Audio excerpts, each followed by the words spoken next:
Yeah, Weege show here. You remember this guy? It's my buddy Eric Sorby. Had a little fury in Supercross at one time. Can we say one time or more than one time? Oh, more than one time. More than one time. Or 2 or 3 or 4. Yeah. You were rolling? Between Motocross, Supercross, what, 15 Dude, podium? you should have won Hangtown one year. You were that close. I should have won. You should have. Vegas also. Supercross, yeah. Yes, I was in first and the bike blew up 3 laps ago. Dude, I remember you battling Rhino. Yes, Rhino. Was that 03? 03? Dude, you were good. Yeah, but your very first race when you showed up, I was like, I literally had never heard of you. Nobody. And you podiumed, right? Yeah, right away, Houston. Yes, Houston. So that launched it. So Sorby, then you might remember him as James Stewart's buddy on the reality show. Now we're back, making some history here, racing Kyler. She's how old? 6? She's 11 years old. She's 11? Yeah. 65. 65. That's right. We're both past 50s. So Racing Collar got a podium. This is a girl getting a podium in a class that is for girls or boys, but mostly boys. You kind of said this was going to be happening. You've been working with her for a bit, and she's delivered so far this week. Yeah, no, I've been working with racing for the last 9 months, and I know the family for a really long time. And when I saw her, like I said, like 9 months ago, I know that girl, she has something that I can develop, and we make an agreement with the family, and they're full time in my program on the bike and off the bike, and it's paying off. So having a girl battling with all the boys, and some of the boys, like some of the kids, they're going to be Supercross champion one day. There's some really fast. That's the level she's battling. She got second in her moto yesterday. Second. So we'll. I mean, we trying to win. So she's happy. I am also, but I know she can win, and we're gonna try to put all the pieces together to get that win this week. Yeah, she's 4-2 in the 2 motos. Yeah. Even title's not out of reach. No, we're only 5 points beyond. Yeah. So we're on the game. Now, what's a cool part about this story is you said you knew her dad long before she was even born. So the grandpa, her grandpa is the one who managed the team and where I have the training facility. Yeah, I know the family for almost like 20 years because Dalton Meyer, he's racing cars. So that's how I know the family. Okay, cool. So you're pretty happy with how this has turned out. It's pretty cool. I'm happy, and I'm also on the 65 mod. I got 1 kid is in first.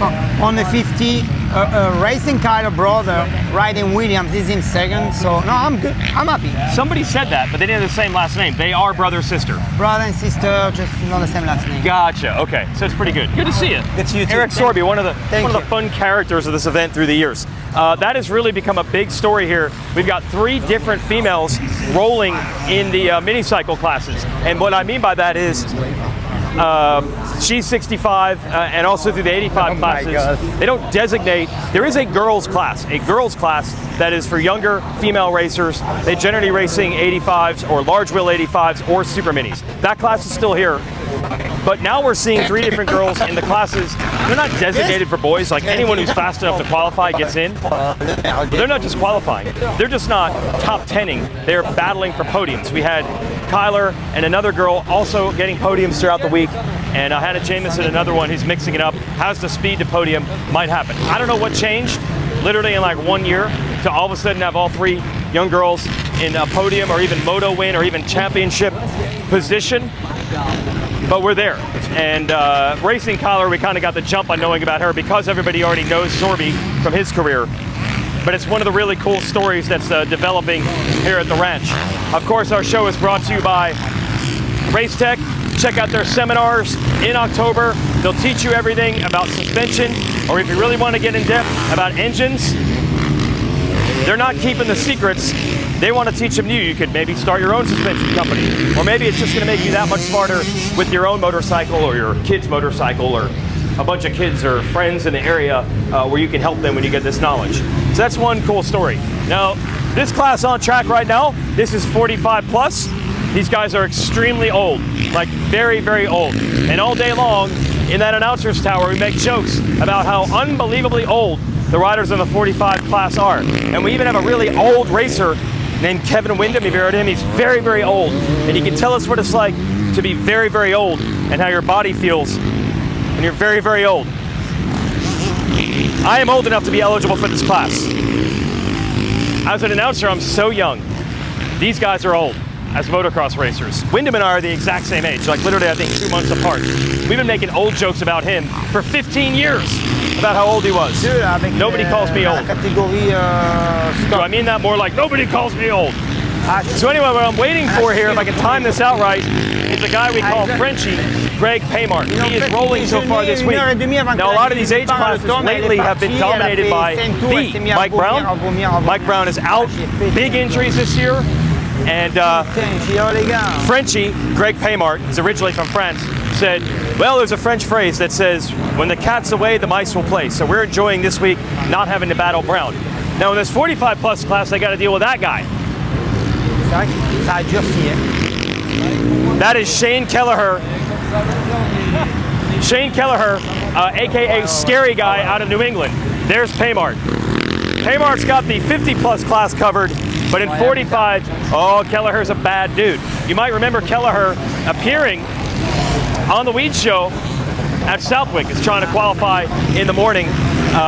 Kelleher's really, his aim is the amateur races like Loretta's, and he's doing a very, very good job in this class right now, battling Paymart. In the 50 plus class, where ex-pros who scored points are eligible to race, my boy Barry Karsten is then racing them, and Paymart and Karsten putting on classic battles. No Brownie this week, so it makes it a little easier in the 50 plus. In the 45, Brownie's not eligible. Hi, Sophie. I don't need to do podiums because I got Sophie Phelps to do it now. What I love about these classes, I don't know what it is about like human nature, but somehow everybody gets really good at public speaking and doing podium interviews when they're this age. These guys are all hilarious. These guys are all characters. These guys are all great to talk to. I guess when you get in your 40s and 50s, suddenly you're not as intimidated by a microphone. I don't know what that is. The tapestry of this event, what mostly gets talked about is the young kids, the next superstars, the mini cycles, the family vacation. But part of the reason the age class thing is so enjoyable is the personalities of these guys who they've already accomplished the biggest thing in their life. It's a little less serious, it's a little more fun for them, and that makes it enjoyable. Now,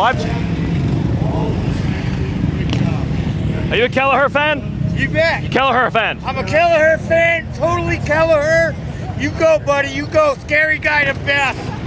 I'm telling you, the people love these guys down here. That's what makes it fun. Scary Guy, yeah! That's what we love about these age classes. Great personalities. People have known these guys for a long time, and they represent their local area. Kelleher representing New England. Paymart is a Eastern Central PA guy. Of course, my guy Barry Karsten representing New Jersey. Unfortunately, that might change through the years. It's my guy Ben Graves, who's really one of the co-owners and helps run Club MX. You know of Brandon Haas. He's kind of like the number 2 guy. I'm standing right in front of riders that come across. Ben Graves got 3rd on his Club MX bike here at 45 plus. I wonder if it's going to change through the years as these younger riders become the 40 plus guys and they're known for just the state they moved to when they were pursuing the sport as a young guy. But for now, at least, we have guys that are known for the area they were born and raised, like Shane Kelleher, represent New England, taking the win. Breaking news today, which I got to get to before 250 Pro Sport blasts off, Roger DeCoster has retired from team manager of Team USA. That is obviously huge. He was a team manager in 1981 when the team won for the first time. And if I have my numbers right, I believe he might have been the team manager for all but 2 of Team USA's wins. Shout out, for example, to Roy Jansen, who still works for MX Sports, longtime AMA guy, and then Supercross promoter guy. He was a team manager. I know with the famous B team that they called it in 1992 in Australia, but the majority of the Team USA wins, DeCoster has been the team manager. There has been some talk through the last couple of years, and I honestly don't know why it's any different, but there has been talk through the last couple of years of it is odd to have a team manager for the team that is also a team manager. His official title with KTM is Motorsports Director, but a guy who is directly related to one of the race teams being the team manager for all of Team USA. Now, what's odd about that is most of the time DeCoster has been team manager. Even in the good years, he was either working with Honda or working with Suzuki or working with KTM. So I don't know why it's different now, but there has been some talk about the team would be served better to have the leadership with someone who is not affiliated with a race team. So they're not going to fill DeCoster's position per se, because that's impossible because he is the man. Like literally, it's the best nickname in the sport. Better than the GOAT, or even fastest man on the planet. Roger DeCoster is the man. The AMA director of racing, who these days is Mike Pelletier, will take over the leadership role of the team. But from what I've heard, they're just going to rely more heavily on the team staff of the riders that get named to the team.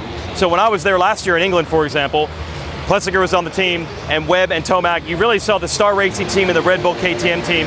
It's actually 250C about to blast off. You really saw the infrastructure those teams had just working as if it was a normal race day. They have team managers, they have trainers and coaches and suspension guys and engine guys, video guys breaking down lines. So I think there's going to be more of an emphasis on, when you get named to the team, your regular team is Team USA. And Pelletier will do other things, and the AMA will do other things, but the overall, it all flows through a team manager. I think they're diminishing kind of the role there. And maybe that's what has changed in most of the years. Team infrastructure is so much bigger and more sophisticated than it was in 1981. Actually, that's not even count 81, because that was a team that was all Honda riders. Team USA didn't even participate the year before in 1980. It actually took DeCoster and his pooled Honda to even get a team to happen at all. No one even wanted to do it. Side rant, people complain about riders not wanting to race for Team USA now, today's generation, today's riders. In 1980, we're going almost like 50 years ago, the best American riders said, I don't want to do it. And their team said it too. Okay, so this is not a new problem. But anyway, we'll see with DeCoster no longer being the team manager, if that maybe makes it easier to get riders to participate. Maybe there were some teams or some riders that are like, I don't want to give away our secrets in front of someone who works for a rival organization. Roger is 80 years old, I believe, at this point, so maybe it's just something that's time had come. But Roger DeCoster, he is the man. He is the central character in the story of motocross, and it is retirement. It is not pushed aside. That's the way the AMA is putting it, and I think that's with respect, much due respect for all he's done, not just for Team USA, not just for motocross nations, but the sport in general. Good job, Roger. Well, change of plans. Thought we'd have more racing today, but there actually ended up being a lightning delay. Hi, Chloe. What I did have the chance during the break that we ended up with is to go back there, which has the medical tent, which I've never visited. We shot some stuff that I think they're going to put on, I don't know, the Loretta's social, something like that. But here's what I found out. Here's the interesting thing. I saw Colleen Millsaps, that's Davey Millsap's mom and the founder of Millsap's training facility. I saw her walking around holding a baby yesterday, and I'm like, whose baby is that? Well, it turns out, I guess it's bad research on my part. Brianna Millsaps, Davey's sister, also used to race here. Said had a couple top 10s in the women's class. She is a doctor, like a real doctor, like went to med school doctor. And she has a private medical practice in Cairo, right by Star, where they took over the goat farm, and of course by MTF and GPF. It's not just for motocross racers, but a lot of our clients are motocross racers. She heads up the medical tent here at Loretta's. This is 4 years of this. Bro, you got to step up the game. Equipment, dude. You got to no, look, I got a stick and a mic. Yeah, that's Matt Burkeen there. Anyway, she heads up the medical tent here, along with Dr. Tanner. Dr. Tanner is a doctor out of Greenville, South Carolina. Actually helped me when I had to get ACL surgery a couple years ago. Works with a lot of the GNCC guys. Just did arm pump surgery for Chance Hymas. So he's here at all Loretta's and all the GNCCs, working alongside Brianna Millsaps. I didn't know there was a Millsap sister that raced here. That's also a doctor that heads at the medical tent and has a doctor's office next to MTF. The more you know. Meanwhile, it looks like we're about to go racing again. The previous race was Open Pro Sport, and Landon Gordon fights back. So Enzo Temmerman had won every moto so far this week. Did not get a great start. Now, oddly, he's racing a 450 in the Open Pro Sport class. A lot of the fast, soon-to-be pro graduates just stick with the 250 because that's what they've been riding and that's what they will be riding. He went with a 450, but his start wasn't good. Gordon got out front, was maintaining an 11-second lead. The question was, could Temmerman get him with about 8 minutes to go, but then they called the moto due to lightning, so we'll never know. I don't know, man. It wasn't that hot. I don't know if Gordon was going to fade. I don't know if Temmerman was going to be able to find a way to catch him because he wasn't catching him maybe in the last 5 minutes. But Gordon ends up winning the moto. So now Gordon and Temmerman are tied 1-2-2-1 going into their third Open Pro Sport moto. And I believe that's the first moto Temmerman has not won this week. And WMX is about to hit the track. Looks like the lightning delay is over. And the Weege show is over as well. And I still don't have my microphone back from Sorby, who might not be the guy I want to have to rely on finding it. We'll have to find Racing Kyler's next moto and find Sorby and my mic. Thanks for watching the Weege Show. Check out the Race Tech seminars coming up in October and learn how to make your bike better. Who are these guys? Kevin Windham and Chad Reed, just buddies. Just buddies. What's up, boys? What's up? Out here on the tower. Kevin Kelly's worked a solid about hour all week so far. He was so late today that, whoa, when you hear the sound, give me the sound, give me the sound. Can you keep it close to my mic yet not kill me? Right. That is Wes Kane, everyone. This is Zach Herron. That's Kevin Kelly. Our man Megawatt, who's organizing our announcing schedule, was scared for your safety. So worried when he wasn't here in the morning. Just concerned as a person. And then, hilariously, look at this. This is just Chad Reed, Kevin Windham burrowing down. Now, that's crazy to think. You even brought up 08. Yeah. You brought up 08. Right in front of them, he brought up 08. He brought up 2008 right in front of you guys with microphones. Great year. So says you. That was a great year. Didn't J-Lo win a title that year? A wild year, apparently. Yeah. History is written by those that win. Look at that. You know what, though? Here, I wanted to show that hangout between Chad Reed and Kevin Windham because that is what one of my greatest intakes at Loretta's through the years is that. The industry bro down. It's not quite as common as it was, honestly, early 2000s when the budgets were huge. Every rider used to come here, sign autographs, WMX taking off now.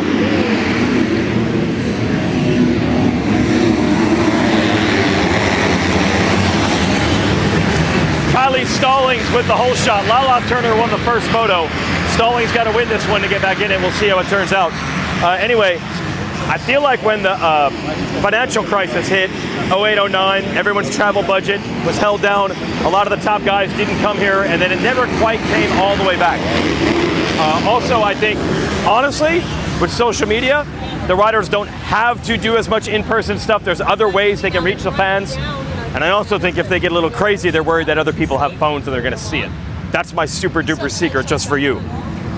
But occasionally we get that old feel. You get Kevin Windham, who just announces every moto with us for fun, for free. He just wants to do it. Like, we don't ask, he doesn't ask. He just shows up and hangs out with us all day. We're not going to say no to Kevin Windham. Chad Reed is here. He was supposed to race. His daughter Kaya got hurt. Son Tate got hurt. He decided not to race, but he's been hanging out watching. Next thing you know, you get Chad Reed and Kevin Windham hanging out all day. They were bitter rivalries back Supercross 2008. And they bro down. But I've seen it at Loretta's so many times. The industry bro down.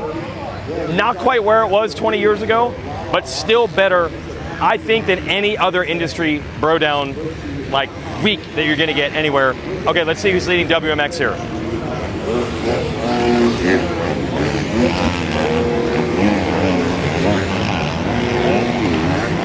Lala Turner all the way to the lead. I'm going in, you're going in, I'm going in. They need me, and Jordan Jarvis is a third. Okay, this is what they needed me in the booth for. This is the treatment Kevin Windham gets. That's an amazing moto there. Oh, you... Turner, Stallings, Jarvis. So now I know why he comes up here all the time. He just gets monitors, air conditioning, double fans. You have the air conditioning fan combo, and you just do this. Just respect and admiration in the same building. It's ridiculous. A couple of Kevins. No wonder he comes up here every day.